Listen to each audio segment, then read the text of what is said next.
উলামায়ে কেরামের ইজ্জত যখন বাড়বে, উম্মতের সম্মানও বেড়ে যাবে। কারণে জাতির একমাত্র পথ প্রদর্শক রাহবার উলামায়ে আহলে হক।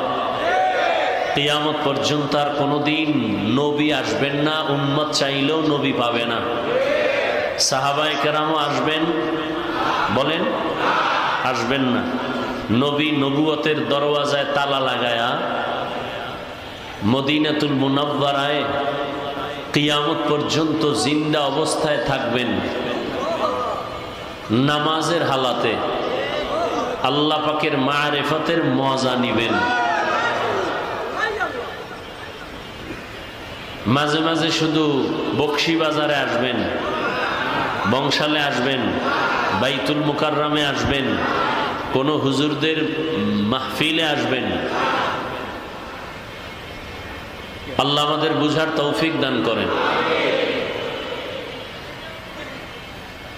সাহাবায়ে কেরাম আসবেন, আউলিয়ায়ে কেরাম আসবেন, আইম্মায়ে কেরাম আসবেন, ইমাম আজম আবু হানিফা, ইমাম শাফিঈ, ইমাম আহমদ বিন হাম্বল, ইমাম মালিক, ইমাম বুখারী, ইমাম তিরমিজি, ইমাম মুসলিম। কেউ আর আসবেন? কিয়ামত পর্যন্ত এই জাতিকে জান্নাতের পথে আহ্বান করবেন কোরআন সুন্নাহর আলোকে একমাত্র, শুধুমাত্র, কেবলমাত্র উলামায়ে আহলে হক। উলামায়ে, হ্যাঁ, এই শব্দটা বাড়ায় বলবেন, উলামায়ে। কারণ উলামাদের মধ্যে বিশাল এক বাহিনী আছে, আহলে বাতিল। কি তারা? নবীজি ১৫০০ বছর আগে বলে গেছেন, قال النبي صلى الله عليه وآله وسلم ألا إن شر الشر شرار العلماء وإن خير الخير خيار العلماء। রহমতের নবী বলেন, জমিনের মধ্যে সর্বশ্রেষ্ঠ হলো একদল উলামা। আবার যদি তোমরা খারাপ কাউকে খুঁজতে থাকো, জমিনের মধ্যে নিকৃষ্ট একদল মানুষ থাকবে, তাও হবে উলামা। টিস্যু নাই? টিস্যু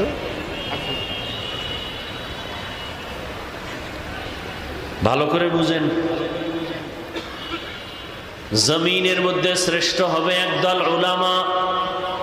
এ কথাটা সেকেন্ডের মধ্যে বিবেক ধরে ফেলেছে, ঠিকই সত্য কথা। কারণ যে আলেম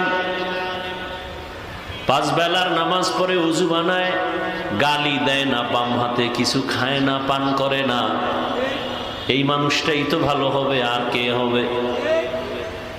মেনে নিলাম, অন্তর কবুল করেছে, সব থেকে দামি উলামা হবে। কারণ তাদের কাছে কোরআনের আলো আছে, আমার কাছে কোরআনের আলো নাই। তাদের কাছে সুন্নতের আলো আছে, আমার কাছে আলো নাই। আলেম এমন এক দামি সম্পদ, আলেমের সাথে যাদের সম্পর্ক থাকবে তারাও বড় দামি। নবী বলেন, একজন আলেমের দাম কত? হাফেজা কোরআন, যারা 30 পারা কোরআন সিনার মধ্যে মুখস্থ করে ফেলেছে, জমা করে দিয়েছেন, আমার আল্লাহ তাদের বলে হাফেজে কোরআন। একজন হাফেজে কোরআনের মূল্য কত? قال النبي صلى الله عليه وآله وسلم من قرأ القرآن فاستظهره فأحل حلاله وحرم حرامه أدخله الله الجنة وشفعه في 10 من أهل بيته كلهم قد وجبت له النار।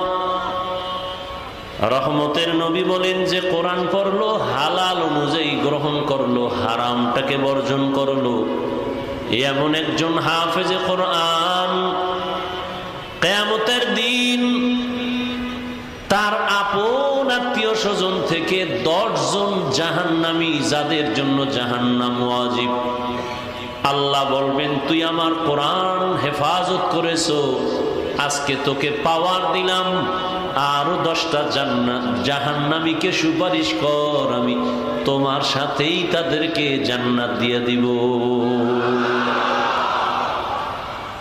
এ হলো একজন হাফেজে কোরআন। আর যে আলেমে কোরআন, হাফেজে কোরআন তো শুধু কোরআনের আরবি রিডিং মুখস্থ করেছে, অর্থ জানে না, তাফসীর জানে না। যারা জানে তারা আলেম। একজন আলেমে কোরআনের দাম কত?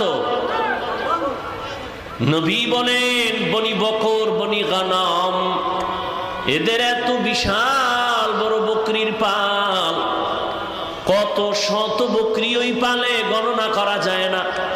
কিয়ামতের দিন একজন আলেমে কোরআনকে আল্লাহ পাওয়ার দিয়ে বলবেন, যাও অগণিত গুনাহগারের সুপারিশ করো, আমি আল্লাহ আজ তোমার সুপারিশ কবুল করে জান্নাত দিয়ে দিব।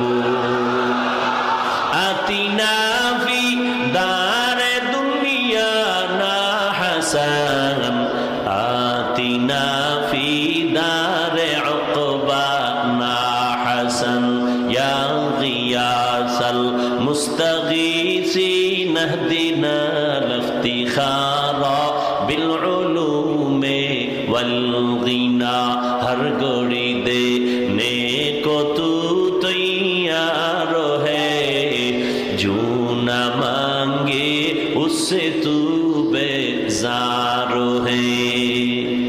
এতক্ষণ যত সুনাম গাইলাম, ওলামা তারা কারা ভুলে গেছেন? 1 মিনিটে ওলামায়ে আহলে হক।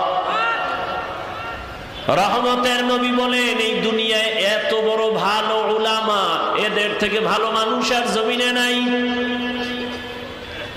এরা কত ভালো বলে, এরা আমি মুহাম্মদ সহ সমস্ত আম্বিয়া কেরামের ওয়ারিস। আল উলামা ওয়ারাসাতুল আম্বিয়া। উলামায়ে আহলে হক আল্লাহর নবীদের ওয়ারিস। আল্লাহ এদেরকে অনেক সম্মান দিছেন।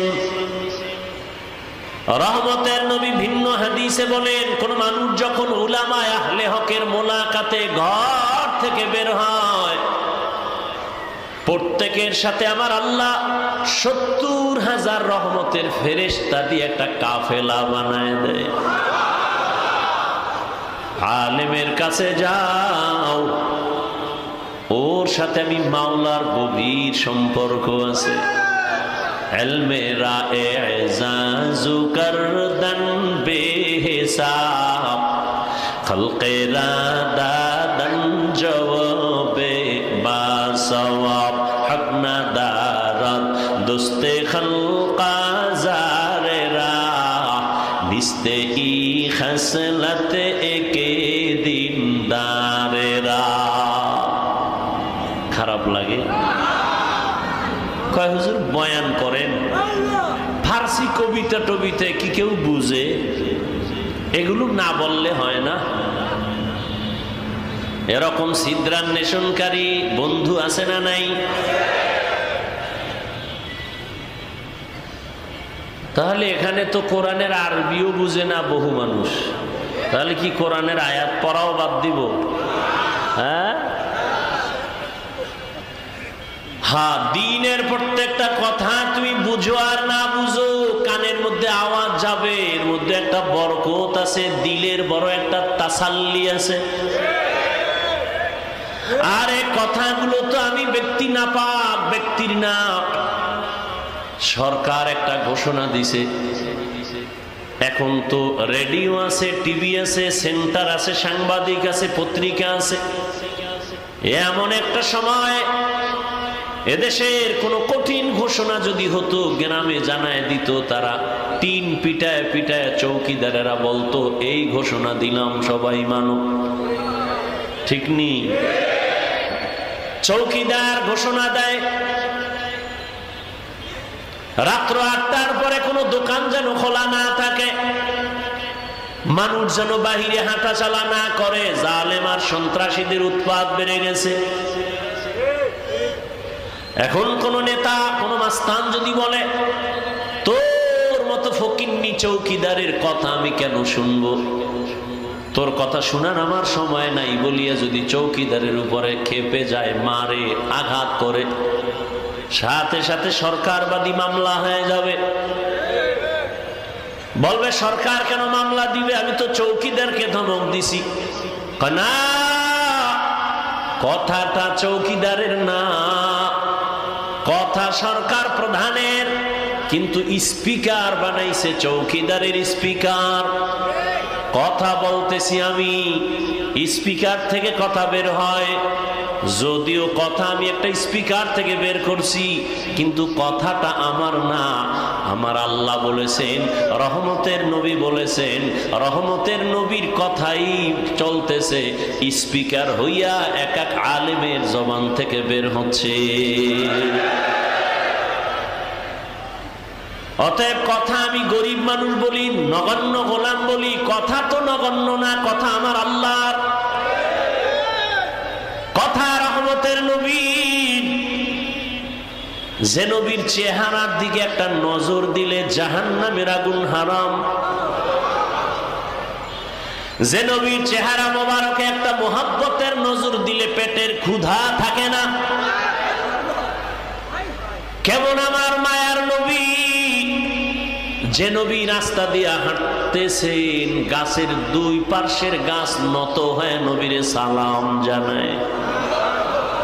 নবী যেখানে কদম দেন মাটির উপরে, ওখান থেকে নবী চলে গেছেন, কিন্তু দীর্ঘদিন ওখান থেকে মিশকের ঘ্রাণ।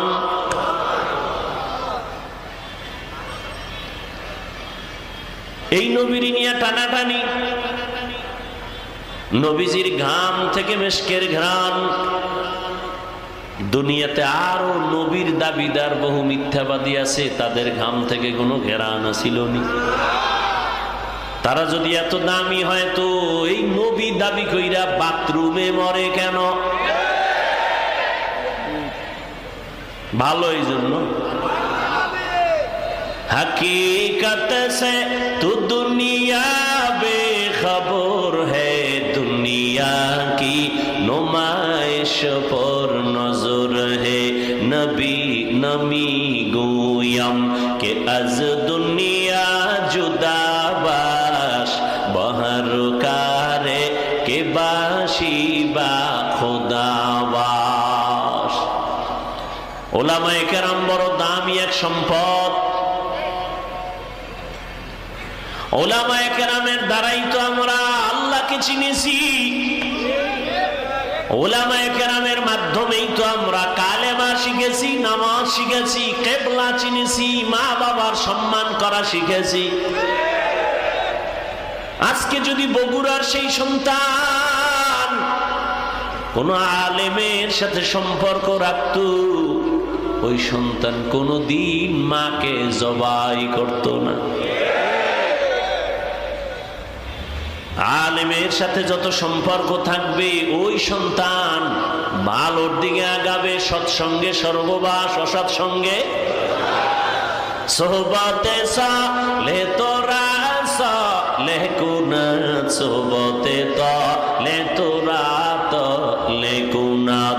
এক জামানা সোহবতে বা আউলিয়া বেহতেরা সদ সালা তাআত বেরিয়া। হাকিমুল উম্মত, মুজাদ্দিদুল মিল্লাত, শাহ আশরাফ আলী থানভী ফারুকী রহমাতুল্লাহ আলাইহি বাংলাদেশে আসছিলেন।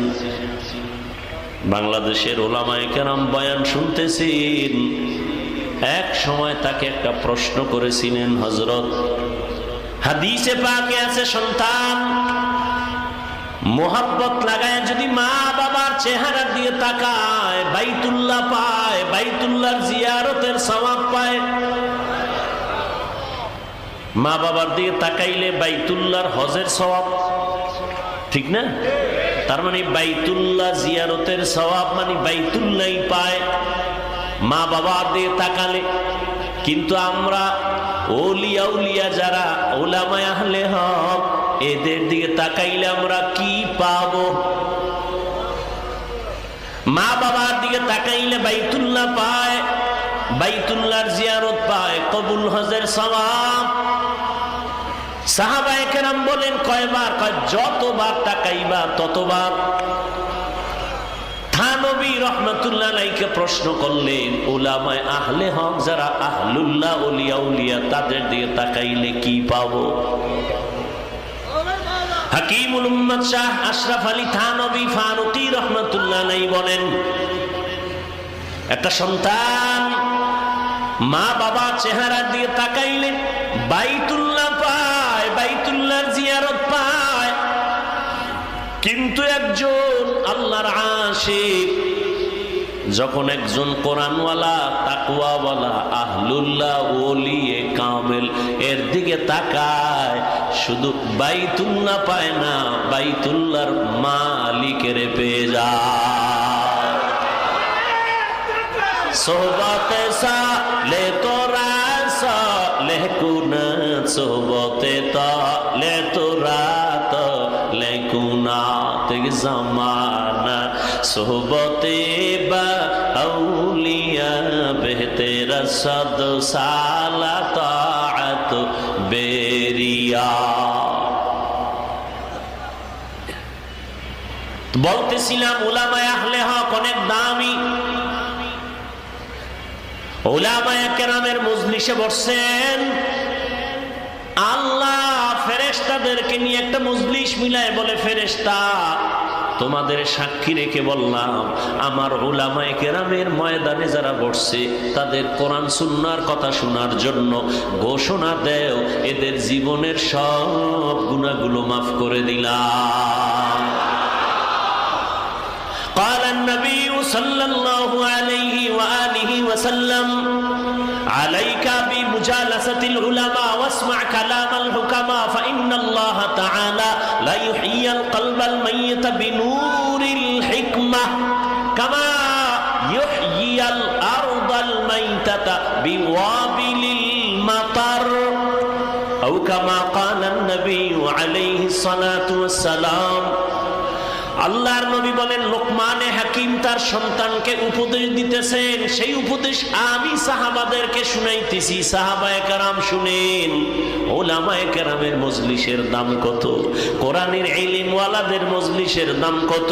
যারা কোরআন সুন্নাহর ইলম ওয়ালাদের মজলিস বসো, আল্লাহর নবী কয় বৈশা তাদের হিকমতপূর্ণ কথা যদি শুনো, যদি দিলের কান লাগায় শুনো, সবার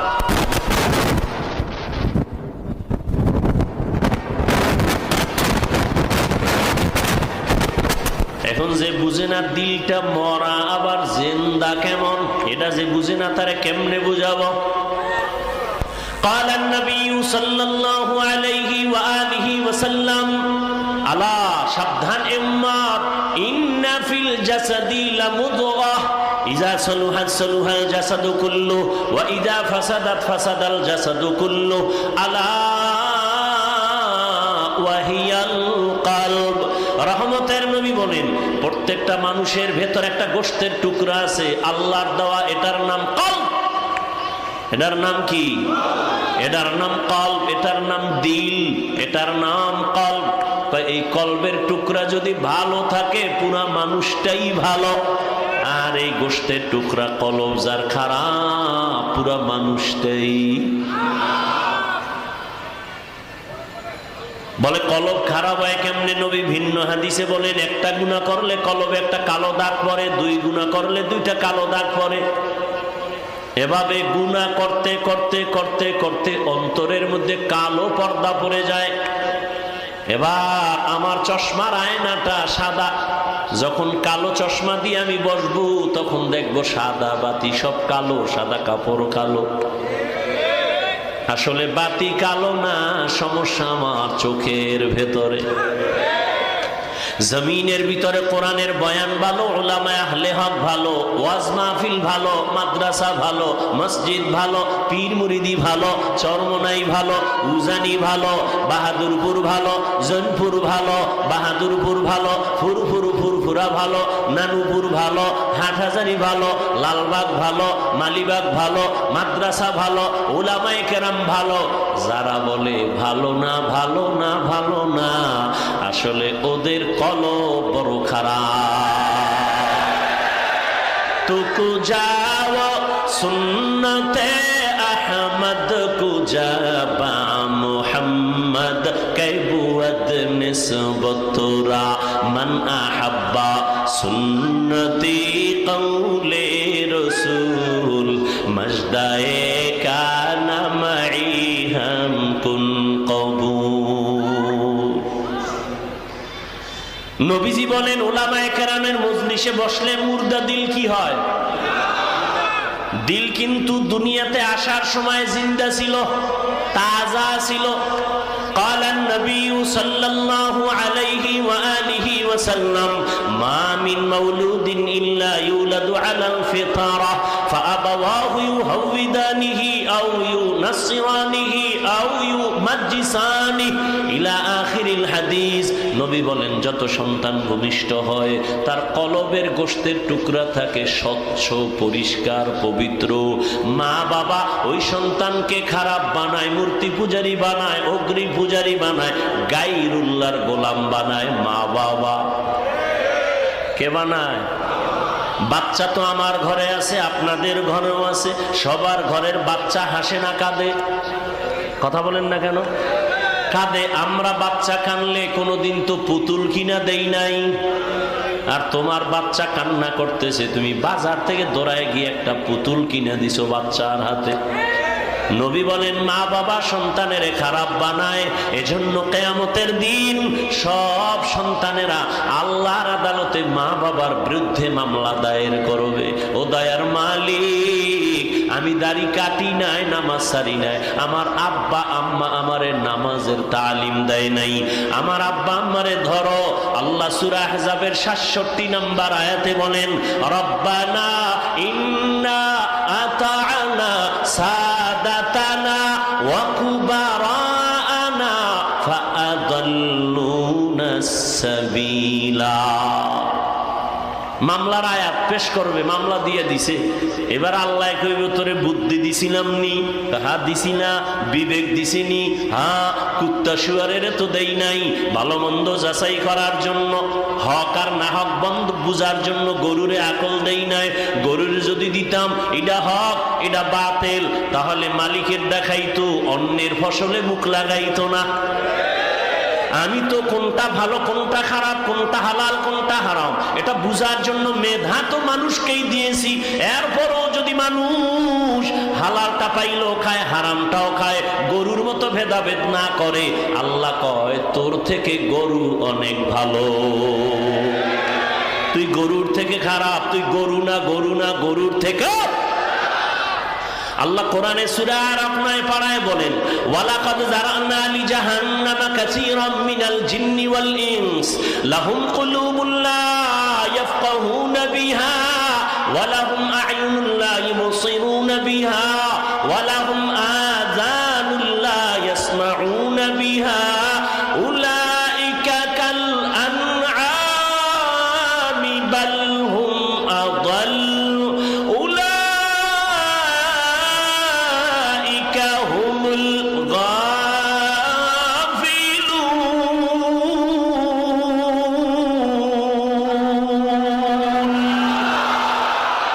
কালামে জিন্দা কুরআনে হাকিম হিকমতে উলা ইয়াজালসতু কাদিম।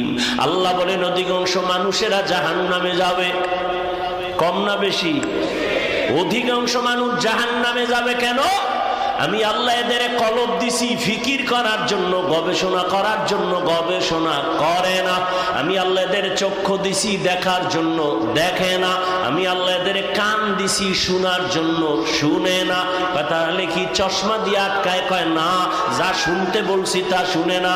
আমি কান দিছি কোরআনের আওয়াজ শুনবি, মা বাবার আওয়াজ শুনবি, আজানের আওয়াজ শুনে মসজিদে যাবি। আমি আল্লাহ চক্ষু দিলাম, মা বাবার চেহারা দেখবি সওয়াব। চক্ষু দিলাম, আল্লাহর কোরআন দেখবি সওয়াব, বাইতুল্লাহ দেখবি সওয়াব, উলামায়ে আহলে হক দেখবি সওয়াব, আল্লাহর বানানো আসমান দেখবি সওয়াব। আর আল্লাহ আল্লাহর মোহাব্বত নিয়ে আল্লাহরে সেজদা দিবি সওয়াব। বান্দা তুই চোখ দিয়া সারা রাত মোবাইলের দিকে তাকাইয়া কবিরা গুনাহ কবিরা গুনাহ কবিরা গুনাহ করো, আল্লাহ কয় উলাইকা কাল আনআম, এটা চতুষ্পদ জানোয়ারের মতো, কয় বালহুম আদল, না না তার থেকেও খারাপ। উলামায়ে কেরামের মজলিসে বসলে দিল কি হয়? জিন্দা হয়। কেমন জিন্দা? নবী উদাহরণ দেয়, কামা ইউহয়িল আরদাল মাইতাতা বিওয়াবিলিল মাতার, যেমনি ভাবে সূর্যের গরম তাপে জমিনটা শুকাইয়া ফেটে যায়, লাঙ্গল চলে না, ট্রাক্টর চলে না, চাষাবাদ চলে না, ফসল উৎপাদনের ক্ষমতা থাকে না, ঠিক ওই জমিনের মধ্যে আমি আল্লাহ মুহূর্তে রহমতের বৃষ্টি দিয়া নরম বানায় দেই। যেই জমিন এতক্ষণ একটু আগে লাঙ্গল চলে নাই, চাষাবাদ চলে নাই, ফসল হয় নাই, বৃষ্টির পানি বয়ে জমিন পুরা তাজা হয়ে গেছে, এখন ফসল উৎপাদন হয়, এখন চাষাবাদ চলে, লাঙ্গল চলে, ট্রাক্টর চলে। ওরে আল্লাহর গোলাম, আমি তোরে দুনিয়ায় তো একটা সুন্দর পবিত্র অবস্থায় তোমারে দুনিয়ায় পাঠাইছিলাম, এখন তুমি গুনাহ করে করে হাতের গুনাহ, চোখের গুনাহ, কানের গুনাহ, অন্তরের গুনাহ, গীবত শিকায়াতের গুনাহ, মিথ্যা কথার গুনাহ, অন্যের হক নষ্ট করার গুনাহ, জুলুম করার গুনাহ, মা বাবার সাথে বেয়াদবির গুনাহ, ওলামায়ে কেরামের সাথে বেয়াদবির গুনাহ, এই গুনাহ করে করে তোমার কলবটা ওই সূর্যের তাপের মতো মাটি যেরকম ফেটে যায়, তোমার অন্তরটা ভেঙ্গে ভেঙ্গে টুকরা টুকরা হয়ে গেছে। এখন নামাজের ফসল উৎপাদন হয় না, রোজার ফসল উৎপাদন হয় না, জিকিরের ফসল কলব গ্রহণ করতে চায় না, জিকির গ্রহণ করতে চায় না, পাগড়ি নামের ফসল তোমার অন্তর কবুল করতে চায় না, মেসওয়াকের আমল তোমার অন্তর কবুল করতে চায় না, আখিরাতের চাষাবাদের জন্য কলব এখন দুর্বল। আলেমদের মজলিসে যদি অন্তরকে দুর্বল করে বসো, আমি আল্লাহ কুদরতে রহমতের বৃষ্টি যখন বর্ষণ করব, সিনার মধ্যে গিয়া ধাক্কা লাগতে থাকবে, ধাক্কা লাগতে থাকবে, ধাক্কা লাগতে থাকবে। একজনের সিনায় যখন রহমত আসবে, ওখান থেকে আর একজনের সিনায় লাগবে, আর একজনের সিনায় লাগবে, লাগতে লাগতে লাগতে লাগতে অন্তরটা কেমন যেন তাজা তাজা। একবার এতক্ষণ প্যান্ডেলে ঢুকার আগে ছেলের চিন্তা, মেয়ের চিন্তা, বাড়ির চিন্তা, গাড়ির চিন্তা, ক্ষমতার চেয়ার গেল কই, টাকা গেল কই, বাড়ি গেল কই, কিন্তু এখানে আসার পরে কেমন যেন ছেলে মেয়ের চিন্তা নাই, বাড়ির চিন্তা নাই, ঘরের চিন্তা নাই। এখন আর এক চিন্তা ঢুকছে, আমারে কে দুনিয়ায় পাঠাইছেন, আমার এত সুন্দর কণ্ঠ কে দিয়েছেন, আমারে টাকার মালিক কে বানাইলেন, আমাকে সুন্দর সম্মানের জায়গায় কে বসাইলেন, কে আমাকে এত সুন্দর চেহারা দান করলেন, এমন সুন্দর আসমান কে বানাইলেন, এমন সুন্দর দুটো চোখ কে বানাইলেন, এমন সুন্দর দুটো হাত কে বানাইলেন। তারে খুঁজতেছে, অন্তরে পাগল হয়ে গেছে, সে কে, সে কে, খুঁজতে খুঁজতে খুঁজতে খুঁজতে একটা তামান্না অন্তরে তৈরি হয়ে গেছে। এইবার এমন পাগলামি শুরু করছে, আমার মাওলারে তো আমি না নিয়ে আর যাব না, আমার ছেলে আজ আছে কাল থাকবে না, আমার মা আছে থাকবে না, ভাই আছে থাকবে না, কই বিল্ডিং ওয়ালা পড়ে আছে, বিল্ডিং ওয়ালা পালায়ে গেছে, টাকাওয়ালার টাকা পড়ে আছে, টাকাওয়ালা পালায়ে গেছে, তাহলে টাকা থাকবে না, বাড়ি থাকবে না, গাড়ি থাকবে না, এক সময় তো আমার একা হয়ে যেতে হবে। ওই সময় তো চিন্তা করে দেখলাম, ওই সময় আমার আপন কেউ নাই, আমার ডানে মাটি, বামে মাটি, সামনে মাটি, পেছনে মাটি, অন্ধকার অন্ধকার। ওই সময় আমি দেখলাম একজন আমার আপন, তিনি একমাত্র আমার মালিক, আমার আল্লাহ রব্বুল আলামিন। আমার আল্লাহর মোহাব্বত অন্তরে জমা হয়ে গেছে। ও আল্লাহর বান্দা, যে টাকার পাগল যে টাকার পেছনে দৌড়ায়, যে ক্ষমতার পাগল সে ক্ষমতার পেছনে দৌড়ায়, যে নারীর পাগল সে নারীর পেছনে দৌড়ায়, যে গাড়ির পাগল সে গাড়ির পেছনে দৌড়ায়, আর যারা আমার মালিকের পাগল, ওই মাওলার পাগলগুলো খালি তালাশ করে আমার মালিক, আমার মালিক। আমি বাড়ি পাইছি, গাড়ি পাইছি, টাকা পাইছি, কিন্তু আমার মালিকের তো আমি পাইলাম না। আমার মালিকের আমি কোথায় পাই? আমি যে টাকা নিয়ে পাগলামি করি, এই টাকা তো আমারে চায় না। আমি যে ক্ষমতার পিছনে জীবন কাটাই, সে ক্ষমতা তো আমারে চায় না। আমি যে স্ত্রীর জন্য জীবন দিতেছি, সেই স্ত্রী তো আমার জন্য জীবন দিবে না। দিবে? দিবে না। আমি যে সন্তানের পেছনে রক্ত ক্ষয় করতেছি, ঘাম ছুটায় কামাই করি, সন্তান তো আমার জন্য কিছু দিবে না। স্বার্থে আঘাত লাগলে সব চলে যাবে। কিন্তু চিন্তা করে দেখলাম, একদিন আমাকে আমার মা ছেড়ে দিবে, বাবা ছেড়ে দিবে, ভাই ছেড়ে দিবে, সন্তান ছেড়ে দিবে। আমাকে সবাই ছাড়িয়া ওই বাঁশবাগানে রাখবে, কিন্তু আমার মাওলা যিনি আমার আসল মালিক, সে আমাকে দূরে ঠেলে দিবেন না। আজকে তো দেখি স্বার্থে আঘাত লাগলে মা আমাকে ভালো জানে না, ভাই আমাকে ভালো জানে না, বন্ধু আমাকে ভালো মনে করে না। আল্লাহ, আমি তোর কেমন আদরের মোহাব্বতের মালিক। তুই জীবনে আমার দেওয়া পানি পান করলি বিনা টাকায়, আমার দেওয়া সূর্যের আলো ভোগ করলি ফ্রি, আমার দেওয়া গাছের ফল খাইলি ফ্রি। আমি একটা টাকাও বিল চাই নাই, বিল নেই নাই। ও বান্দা, আমি আল্লাহর সব নিয়ামত খাইয়া একবারও তুই মসজিদে হাজিরা দিলি না, জিকিরের মজলিসে বসলি না, আমি আল্লাহকে আল্লাহ বলে ডাক দিলি না। আমি আল্লাহ রাগ কইরা তোর পানি বন্ধ করি নাই, খানাও বন্ধ করি নাই। আমি আল্লাহ তোর জন্য চলার রাস্তা বন্ধ করি নাই। তোর গুনার কারণে আমি জানি তুই কোন দিন কোথায় কয়টা অন্যায় করেছ। অন্ধকারে মোবাইল নিয়ে গুনাহ করেছো, আমি আল্লাহ সব তাকাইয়া তাকাইয়া দেখেছি। তুই চোখের দ্বারা কয়টা গুনাহ করেছো, হাতের দ্বারা কয়টা গুনাহ করেছো, কেউ যাবে না, দরজা জানালা বন্ধ। আমার রহমতের দরজা তো বন্ধ নাই।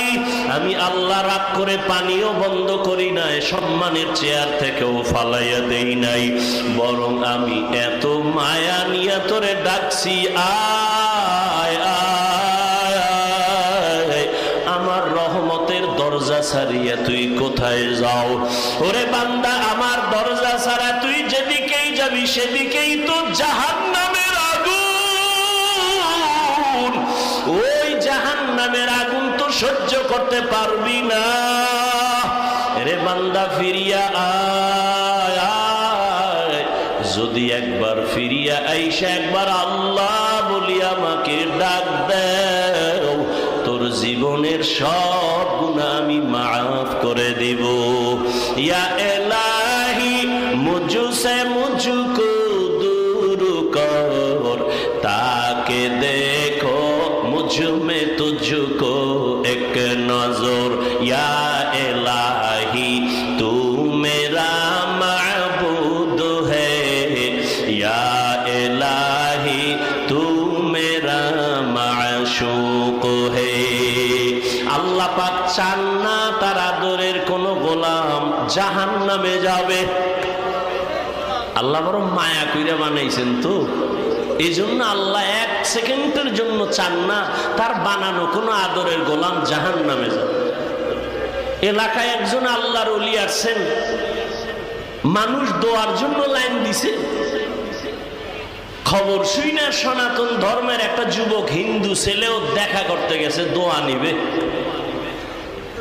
আল্লাহর ওলির সামনে গিয়া যখন দাঁড়ায় গেল, সুদর্শন ছেলেটা হুজুরে হাত বাড়ায় দিছে, সালাম। হিন্দু ছেলে সালাম পারে না, মোটামুটি বলছে, আর কয় হুজুর দোয়া করবেন, আমি হিন্দু ধর্মের ছেলে। হুজুর এই কথা শুনে হাতটা চাপ দিয়া ধরছে, আর ছাড়ে না। দইরা যুবকের চেহারা দিয়ে তাকায়া, এক ধ্যানে তাকায়া, চোখের পানিগুলো গাল বেয়ে বেয়ে পড়ে। হিন্দু যুবক ছেলেটার অন্তরে ভয়, না জানি কোনো বেয়াদবি হয়ে গেল। হুজুর আমারে মাফ করেন, আমি কোনো বেয়াদবি করছি নি? কয় না বাবা, কোনো বেয়াদবি করো নাই। তো কাঁদেন কেন? বলে আল্লাহর কুদরত দেখা কাঁদতেছি। বলে হুজুর কি কুদরত? বলে এত সুন্দর চেহারা তোমারে যেই মাওলায় দিছেন, ওই মাওলায় তোমারে আবার কেমনে জাহান্নামের আগুনে জ্বালাইবে। ইনজেকশনটা দিয়া দিয়া কয় যা। আল্লাহওয়ালাদের প্রত্যেকটা কথার মধ্যে বরকত। এক ইনজেকশন দিয়া দিছে, যা এবার বাড়ি যা। কিন্তু যুবকের অন্তরের মধ্যে ধাক্কা লাইগা গেছে, কইল কি আমারে হুজুরে? বাড়ি যাইয়া একা একা চিন্তা করতে করতে পাগলের মতো, আসলেই তো, আরে জাহান্নাম কেন? আমি মরার পরে তো আমারে কবরে যাওয়ার আগেই তো আগুন লাগাবে না। এত সুন্দর চেহারা আমি আগুনে জ্বালাইতে চাই না। একটা দৌড় মারিয়া আবার আল্লাহওয়ালার দরবারে গিয়া হাজির। আল্লাহর ওলি কয় হুজুর দয়া করে আমারে মাফ করে দেন, আর আমারে তওবা পড়ায়া দেন, কালেমার রশি আমার গলায় লাগায়া দেন। আমি আর জাহান্নামের পথে এক সেকেন্ডের জন্য চলতে চাই না। আরে আমি তো মরলেই দুনিয়াতে আমার মুখে আগুন দিয়া দিবে। আমি দুনিয়ার আগুনও চাই না, জাহান্নামের আগুনও জ্বলতে চাই না।